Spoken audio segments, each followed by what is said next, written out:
Confidence হলো, যেটা সত্যি হলো প্রবলেম দুনিয়া না, তোমার হ্যাবিট। দেখো, তুমি নিজের উপর বারবার ডাউট করো, তুমি মনে করো আরে লোক কী বলবে, আমি যদি শেয়ার হয়ে যাই, আমি এখন এনাফ প্রিপেয়ার না। কিন্তু একটা কথা মাথায় রাখো, যদি তুমি নিজের উপর বিল্ড না করতে পারো, তাহলে এই দুনিয়া তোমার কোনো বিল্ড করবে না। কনফিডেন্স এটা কোনো গিফট নয়, এটা নিজেকে বিল্ড করতে হয়।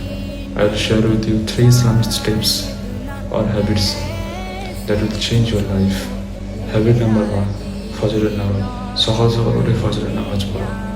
বিকজ যারা সকালে ওঠে, যারা সকালে সবার আগেই ওঠে, তারা লাইফেও আগে থাকে সবার থেকে। আর আমরা সাহাবাদের স্টোরিজগুলো যদি দেখি, সেখানে আমরা এর মিল পাই। Number 2, daily give your time to Quran. প্রত্যেক দিন অ্যাটলিস্ট 5 মিনিট হলো কোরআন তেলাওয়াত করো। বিকজ যখন তুমি কোরআন তেলাওয়াত করবে, এটা তোমার মাইন্ডকে শার্প করবে, ফোকাস বাড়াবে, it will strong your heart.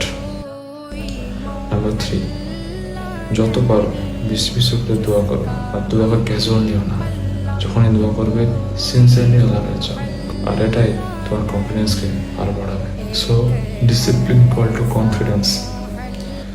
আমার ভাই বোন যেই দেখছো, প্লিজ স্টপ অ্যাক্টিং উইক। নিজেকে উইক ভাবা বন্ধ করো, নিজেকে উইক ভাবা বন্ধ করো।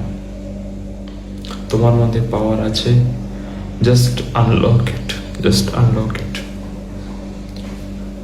ফলো করো যদি এরকম রিয়েল গ্রোথ চাও। আর যারা যারা চেঞ্জ হতে চায়, তারা অবশ্যই কমেন্ট করবে আই অ্যাম চেঞ্জিং টুডে, যাতে আমি বুঝতে পারি কারা কারা চেঞ্জ হতে চায়।